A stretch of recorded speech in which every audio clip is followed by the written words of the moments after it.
Alors, HTML de base. Évidemment, pour construire des pages web, c'est très important de maîtriser le protocole HTML, protocole HTML de base. Alors, ce cours vidéo-là a comme mission de vous suggérer une méthode d'apprentissage avec les exercices qui sont situés dans les documents Word du cours. Alors, pour pouvoir correctement apprendre, ben, il faut très peu de choses. Premièrement, assurez-vous d'avoir évidemment votre document. Donc, ça ici, c'est le premier document là, sur les standards HTML. Vous assurez d'avoir les documents. Ensuite de ça, vous vous assurez d'avoir un éditeur de texte. Alors, bien que vous pouvez utiliser Notepad, je vous suggère très fortement Notepad++, qui va ajouter de la couleur à votre vie en faisant apparaître les balises et puis les différents éléments HTML de façon distincte. Donc, Notepad++ pour ces exercices-là. Ensuite, finalement, vous avez besoin d'un dossier de travail. Alors ici, je me suis fait un petit dossier, un petit répertoire nommé exercice.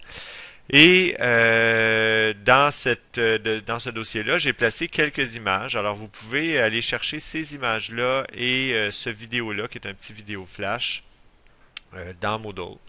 Sinon, demandez à votre enseignant, il va vous en fournir, ou vous prenez n'importe quelle source de vidéo qui vous appartienne et que vous avez le droit d'utiliser.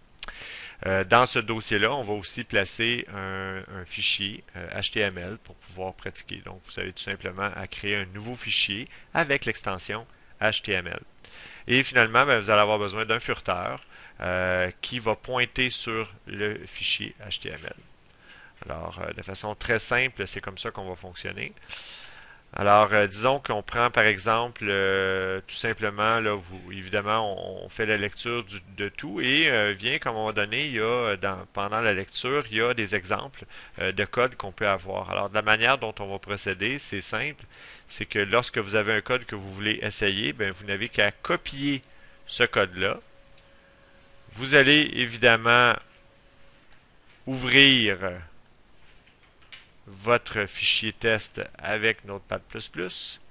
Vous n'avez qu'à coller votre fichier test, vous enregistrez, et à partir du moment où vous avez fait cette première opération-là, donc vraiment vous avez édité votre fichier, si jamais c'est pas Notepad++ qui s'ouvre, vous cliquez droit, vous faites ouvrir avec, et puis là, ben, vous pouvez choisir Notepad++ ou même Notepad ou l'éditeur de votre choix, là, ça ne dérange pas.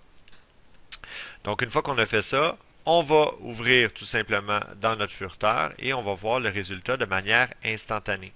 Alors, à partir du moment où est-ce qu'on a ça, ben là, c'est facile de basculer puis d'effectuer les changements uniquement à partir de notre furteur et à partir de Notepad++.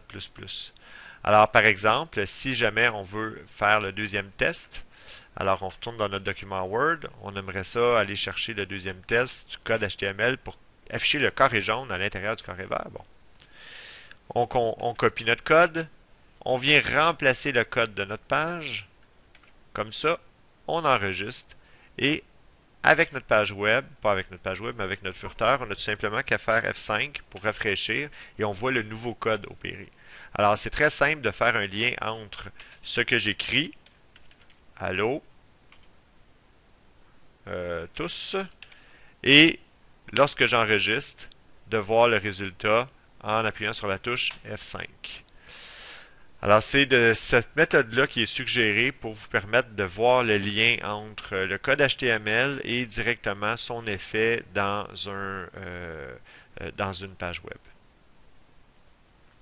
Évidemment, on ne parle pas d'une page web qui sera publiée, qui sera, disons,